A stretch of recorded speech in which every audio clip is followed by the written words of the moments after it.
Welcome back to Bottom to the Top Charlotte. It's a podcast where we take you from the bottom to the top of everything Charlotte Hornets basketball.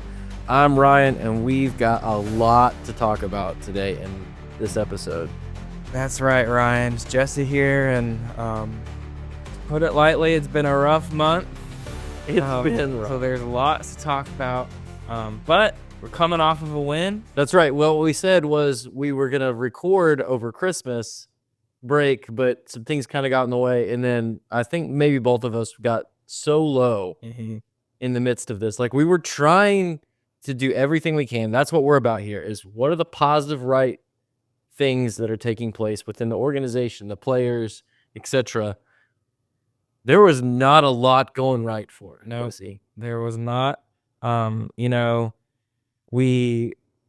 win on what was that, January 7th, so this past Tuesday, was our first win in 30 days. It was one day off from exactly a month. So prior to that, we beat the Pacers on December 8th, and then we went on to lose to Chicago, Philly, Washington, Philly, Houston, Washington, OKC, Chicago again, Detroit. That Cleveland game was rough too. Yeah. We finally beat Phoenix. But yeah, I think probably biggest positive that you could maybe take away from all that is we were starting to get our starting lineup back. We finally played some games with everybody in. I think so far our preferred starting lineup has started now 4 games together, and we just had our first back-to-back. So the Cleveland game and the Phoenix game was the first time our preferred starters have started back-to-back this season. Yeah. So I think we saw in that Phoenix game kind of what I think we were expecting this team to look like. And I mean, even within that game, there were still some lows. So I think there's still a lot this team. They didn't put together 4 complete quarters. No, but I will say, going into halftime, 26-6 run. Incredible. It was great way to end the half. The other stat that really stood out to me, fast break points. We had 26 points off the fast break. Phoenix only had 4. So really good transition defense. I thought Mark Williams played much better defensively than he did against Cleveland. He was kind of getting destroyed by Jared Allen, and so that was a tough one to watch, but I think we were kind of numb. I think multiple Hornets had mentioned, Mark Williams and LaMelo especially, that they had forgot what winning was like. Oh, and that's a tough place. You never want your players to be in the mental state of, you forgot what it's like to win a game. You don't want to be in that place. And so it's nice to get back in the win column, but let's go back a little bit. So now that we clarified where we're at, where we've been, let's go back and let's talk through some of those games. So let's go back with the last time you guys were with us on the podcast. We were going to Washington. We needed to get some wins. Felt like we had an opportunity to string together some good wins, and some things just didn't go right. And if I recall, Ryan, I think we both thought this, but I think you said, there's no way we're losing to Washington. I feel like we should, I don't know if I said there's no way. I think I said we've got to beat them. And the thing that I want to see is effort. And there were times in this stretch where I didn't see effort. Now, one person that I feel like did demonstrate some great effort through this stretch has been Miles Bridges. Miles has played very hard defensively. Between he and Taj, they called a players-only meeting a couple different times to try to get the attention of all the players. And so I feel like Miles has been playing really hard, but at times he's our only option on offense through this stretch. In all these games, you see Miles taking shots that I don't think he wants to take, but he knows he's our only option, it feels like, at times on the court. And other guys are looking at him too afraid to take a shot. Yeah, and I think kind of two things that brings up to me and that I've kind of thought over this past month. When LaMelo's on the court, our offense seems to flow a lot better Right. and alleviates Miles Bridges of that. So the first thing that brings up to me is we've got to figure out a way to run an offensive set when LaMelo Ball is not on the court. It seems, saw it when he was injured. We're kind of just lost. I feel like we're just kind of running around trying to set off ball screens and stuff. And um, I feel like we don't have anyone that can really get past a defender one-on-one. Meech is just calling ISOs. Don't even get me started on that. I think the bright spot in that, Brandon Miller's been very effective off ball screens, kind of in that top of the corner 3-point shot. He's looked pretty good there. But And here's how you get around that. And I know Coach Lee is trying to create these opportunities, but you have to pass the ball. You get open. For the guys that can't get by other people, how you get open is constant movement, lots and lots of passes, and utilizing all the shot clock. And that's how you wear down a defense, especially over the course of a long game. It's also how you can draw off-ball foul calls and get teams in foul trouble. And that's how you can get open in those moments. And then obviously you got to knock down a shot, which so those two things that I just mentioned, passing the ball, we didn't. We were atrocious in assists in the losing streak. I'm pretty sure near the bottom of the league in number of assists because we were not passing the ball well. And when we did pass the ball effectively, we couldn't hit the broadside of a bar. Right. And so, like, even looking in this Washington game, LaMelo did play. He had 13 assists. No one else on the team had more than 3 assists. So when he's not on the court, the ball is not moving. Right. And, that's extremely frustrating. My second point in that, we have to play Seth Curry more when LaMelo's not on the court. Yep. He is a veteran. You can clearly tell. Some of his fast break 3-point shots, it's beautiful. It is a beautiful shot. I think it was in that Detroit game. He had a couple on a fast break. And I don't know how he stopped so fast, got squared up behind the line, knocks down a 3-point shot. And there were some certain parts in that game where we weren't getting any shots to fall. And I think that's where you see, okay, I'm a veteran player. I know what I can do. My team needs this, and he hits the shot. And he doesn't take bad shots. If it's not there, if he doesn't have a window, he doesn't take the shot. But it seems like he keeps getting pushed down further and further down into the roster. Yep. Even when like LaMelo has come back, Seth's not been playing. Right. And so I'm not sure what that is. I know that Seth is probably better off the ball and not playing the point. But between he and Cody Martin, they're kind of the only ones that don't get nervous on a 40-foot defensive press that starts, even on the other side of the half court line. And so I think you've got to be able to have somebody who's willing to take the right shot, but also dish the ball out. So I agree. Seth's got to get back in the rotation. I think the individual that he needs to replace in the rotation has got to be Mičić. Got to be. You mentioned the defensive press. Teams obviously watch film. Yep. They know that if we put pressure on Mičić, we're going to get turnovers. And there was one game in there, I want to say it was the Cleveland game. I think you put in our notes, in all caps, get Mičić off my team with like a million M's, which meant you were screaming in your head when you wrote that down. And what's funny about that was in the fourth quarter. That was the last note I took for that. I was so we actually came back in that game. We did. We made it tight at the end, but I think that might have been because they had sat Mitchell down. But when you get it down to even 10 points, 3 back-to-back turnovers that account for 6 points are huge. Yeah, it goes from 10 to 16, and that's not even counting on one of those probably being a 3 the way the league goes.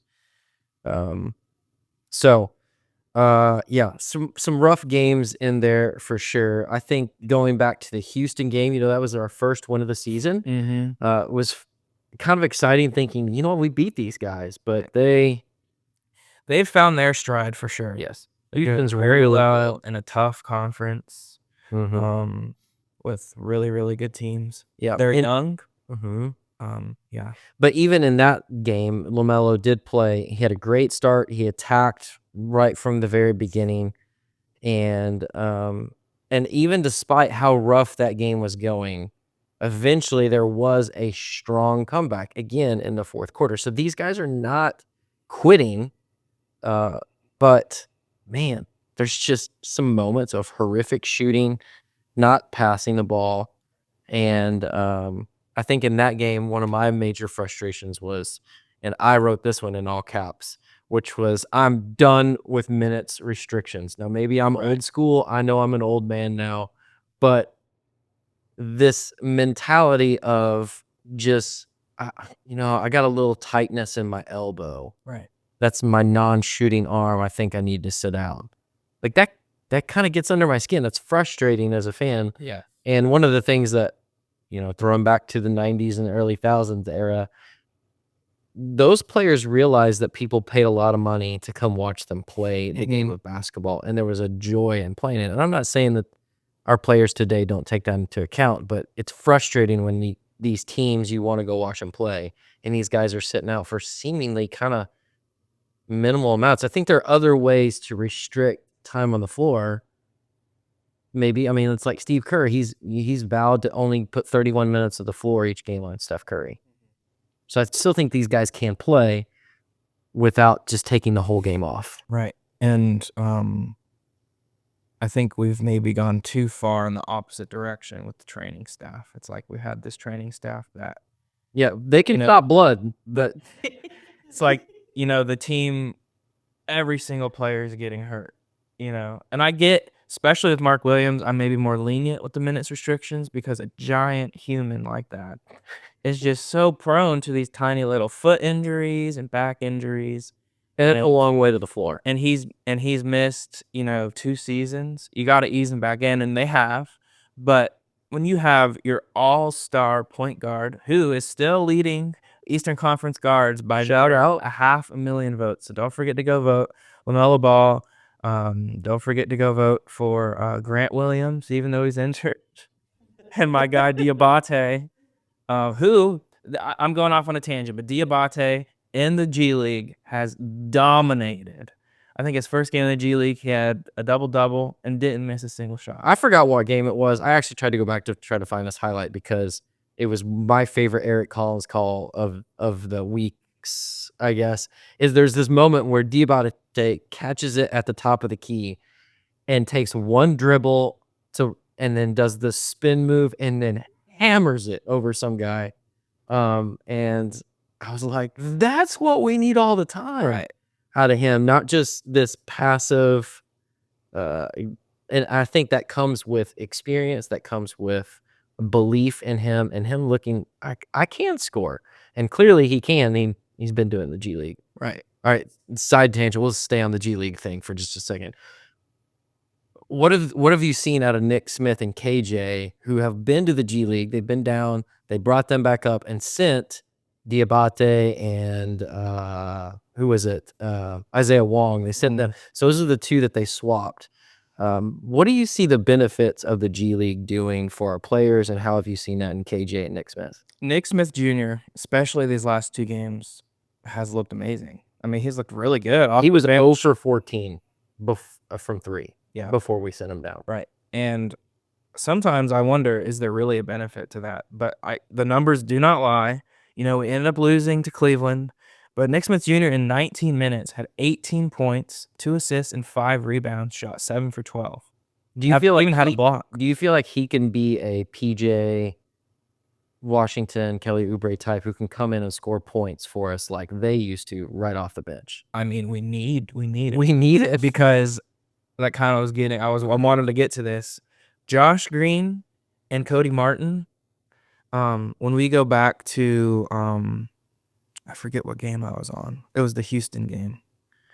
When we look at the box score, LaMelo Ball played 30 minutes, had a good game, 23 points, 8 assists, 5 rebounds. Miles Bridges had a great game, 29 points, 29 minutes, 24 points, 8 rebounds. Josh Green, 30 minutes, 3 points. Cody Martin, 31 minutes, 6 points.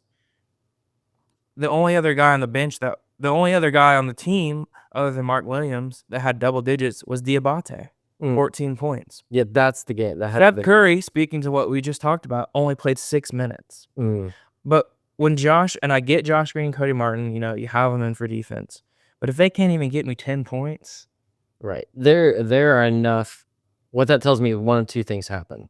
They're not shooting well, or they're not shooting, which means they're not open. Because those two guys don't take shots that are foolish. Like they only shoot if they're open. So that means we're not passing the ball. We're not looking for them to score, and they're not putting themselves in a position to score with that mentality. And it's easy as a great defender to get sucked in and say, I'm just going to focus on my guy, and I'm going to try to lock him down as best I can.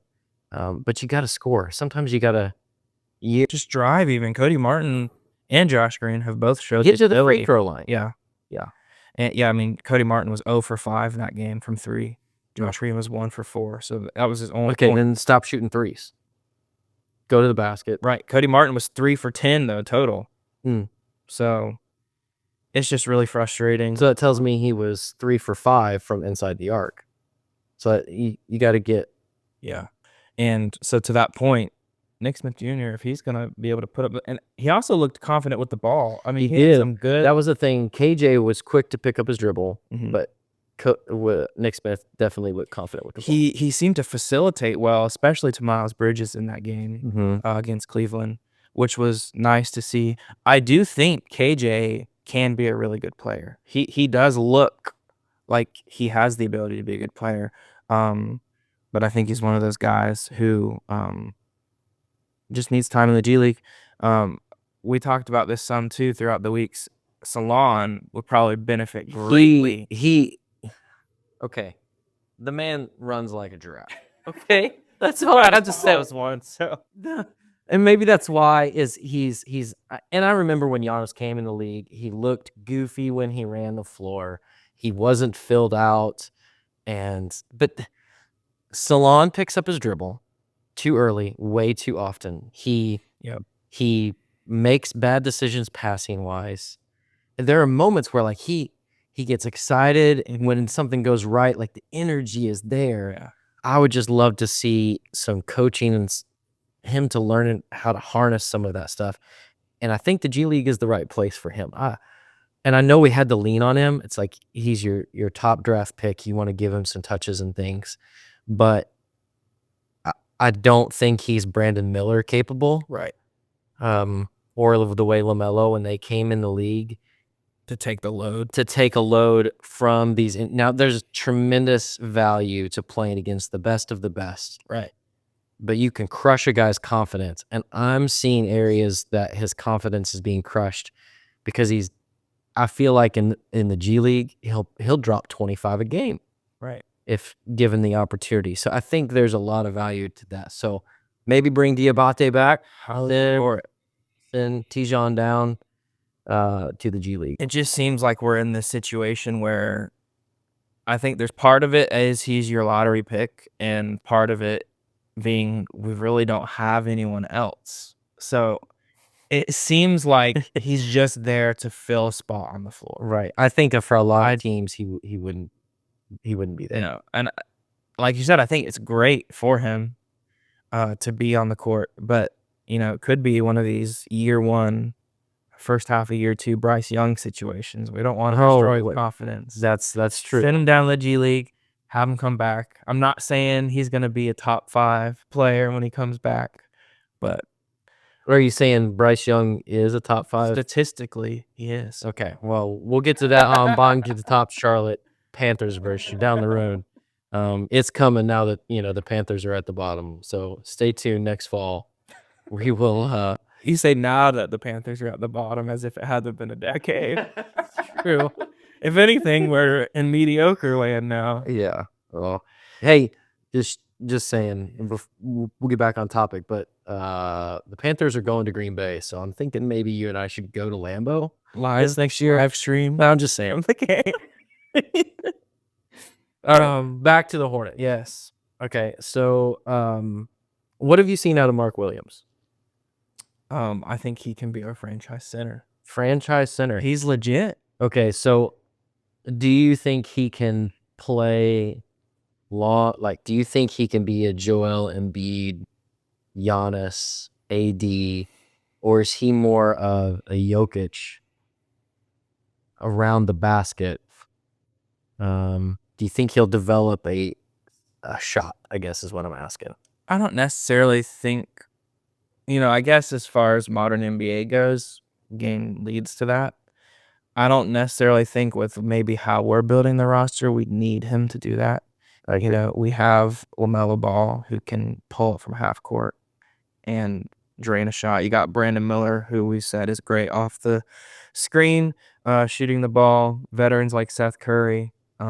Even Salon's kind of developed a little bit of a shot. We obviously know he's extremely raw, but I just want a man who can pick and roll for LaMelo, catch lobs, Get rebound. get a rebound. We got that with Diabate. And you see how that affects the offense. When you get a second possession, Diabate is even some of those possessions where he's getting 3 offensive rebounds in a row, like that just it helps your offense. And at some point, a shot's going to go down. right. And so that's what I would like to see from Mark Williams. And you mentioned Joel Embiid. I would honestly not want to compare him to that because he's always hurt. And they never make it past the first round. That's true. But just this tenacious rebounder who can play long minutes, just a big body, and and we see it with Nick Richards too. He's a pretty good free throw shooter. Yeah. For a big man. Yeah. But I think LaMelo and with Miles Bridges as well, you're just such an excellent facilitator with the ball. So if you get a guy who can set a screen, roll to the basket, he's gonna get you the ball. Get you under the rim. Yep. I will say, he struggled in that Cleveland game. The whole team struggled. That's where you see, okay, we still have a lot to work on. And yeah, I think the moment that clarified that for me was when Donovan Mitchell came out and hadn't scored a lot in the early third quarter. Brandon Miller was knocking down some shots, but Donovan Mitchell was like, me too. by the way, I'm an all-pro. Like, I'm the best of the best Right. in the Eastern Conference, and just was draining shots, taking command. Yeah. And reminding everybody that Cleveland is really stinking good. Yeah. And I think the biggest thing for me that proved that the Hornets still have a good bit to go defensively, Cleveland's ball movement on offense had the Hornets lost. Our transitions were slow. And to that point, you were just mentioning, ball movement is massive. And I feel like sometimes the Hornets do just kind of shoot early in the shot clock and don't try to get a really good shot. And Cleveland, honestly, they were able to shoot early in the shot clock because people were wide open. So even like guys like Wade for Cleveland, I don't know anything about him. He's a really good player. Yeah. Obviously Donovan Mitchell and Allen, excellent players, and then Garland they just have a really good roster. They got a great roster. They have a great offensive scheme for those guys. They managed to build a team really well through the draft and make the right acquisitions along the way. All right, so let's get to not only our Eric Collins call of the week, but we had a Del Curry call of the week. We did. That may have been one of my favorites all season long. So what was your Eric Collins call of the week? So my Eric Collins call of the week, there were a ton in that Detroit game. It was kind of a scrappy game. It was pretty close, back and forth, high energy. I honestly thought we got pretty lucky. A lot of guys were missing shots for Detroit. We ended up losing that game. But I would say for my Eric Collins call of the week, for me, I think I would say Bickerstaff. He had already had one technical foul. He was about to get ejected. I know. And Coach Lee got attacked too because he was on the floor. Bickerstaff was like to the free throw line. Right. Yeah. What NBA coach is not on the court when the ball's on the other side? Yeah, like all of them. Anyway, so what did Eric Collins say? He said Bickerstaff calls a timeout just to bicker. and I just thought that was hilarious. I think more so to do with the game, and he was about to get ejected. He was angry. Mm-hmm. I don't, I can't remember what it was about. There were some interesting calls by those refs. Both coach got a technical foul. I think Detroit got a delay of game from their bench. So it was a high energy game. The other one that I love that Eric Collins says was, we always talk about guys who miraculously perform a million times better when they play the Hornets. It's like they become all pros in these moments or all stars. And he says, here's Holland, who's not a good 3-point shooter, except against the Hornets. He's Kyle Korver against the Hornets and Zaza Pachulia against everyone else. Yeah, so I think even, and probably more so than us, Eric Collins and Del Curry know that these random guys will go off against us. And Del Curry also got a call of the game from me in my notes. He said that there was more drama than a middle school lunch table in that third quarter of that Detroit game, which was really good. That one's really good. As my daughter is in middle school. It is true. There's some drama that goes around from time to time. And I think we have all experienced that. So we got some great announcers. They make the games fun. Even though we were losing, I looked forward to listening to Eric and Dell call the games. The only duo that could be better is you and me. I think so. And I don't think Hornets fans take for granted the announcers. Right. But I think probably NBA fans maybe do. It's the Hornets without Eric Collins the past month of only losing one.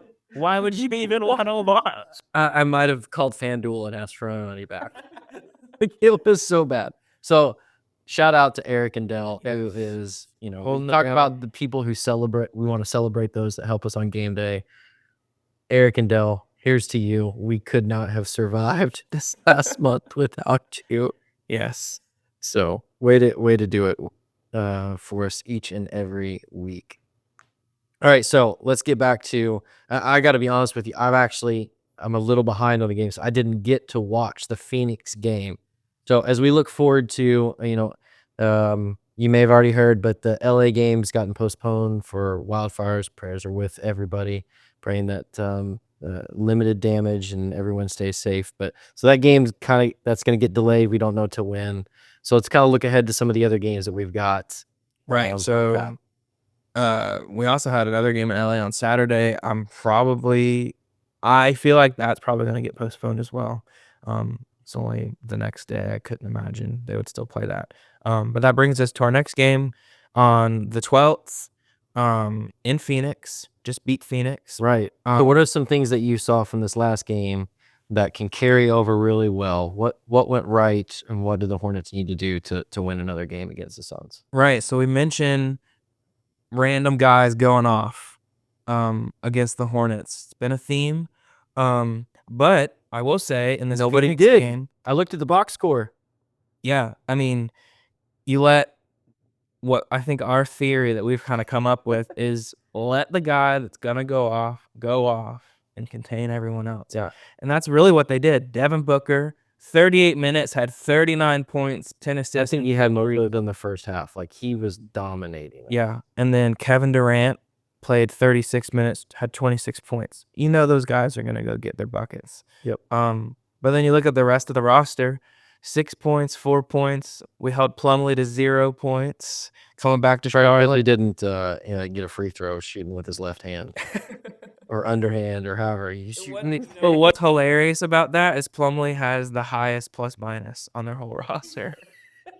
Though he didn't score. He had 0 points, but hey, he had 12 rebounds though. Oh, wow. He crushed it there. It's like the highest scorer on their team, other than Booker and Durant, was Bradley Beal, and he only had 10. Right. So I think that's what the Hornets need to do. Guard, lock down everyone else. Obviously, still play great team defense, but just with the understanding that Booker's going to go off. Kevin Durant's probably going to go off.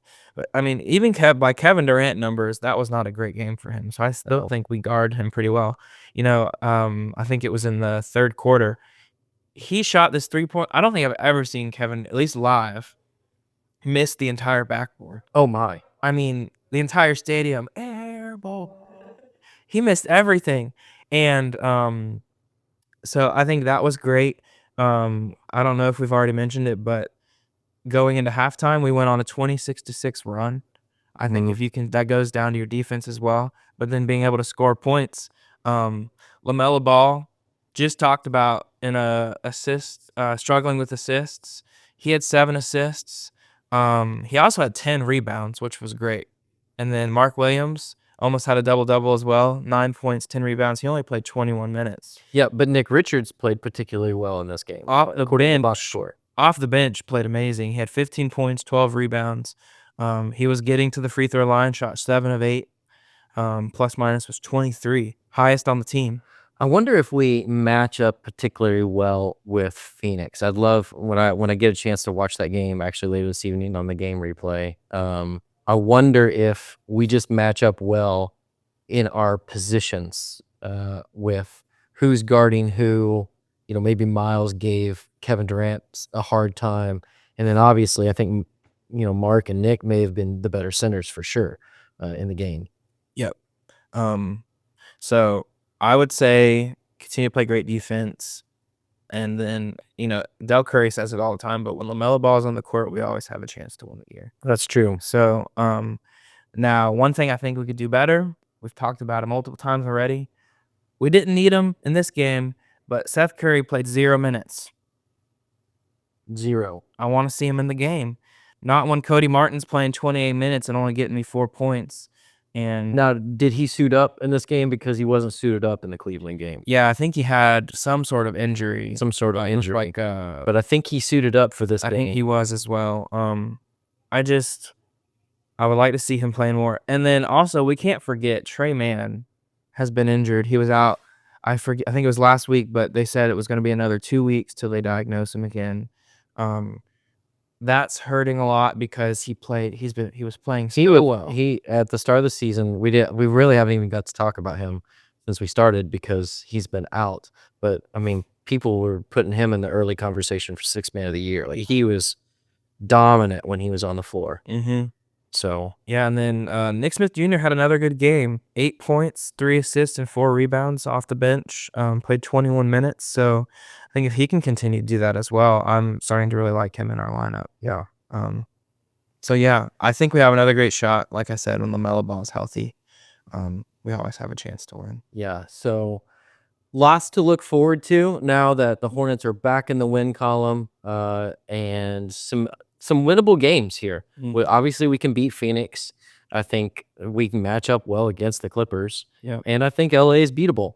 I think there's a lot of things going on there. So if those games get rescheduled in the near future, we'll get to see what those look like. But if not, then we'll just wait to see what happens with this Phoenix game. And hopefully it'll give some of our guys some extended rest who are beaten up and bruised a little bit.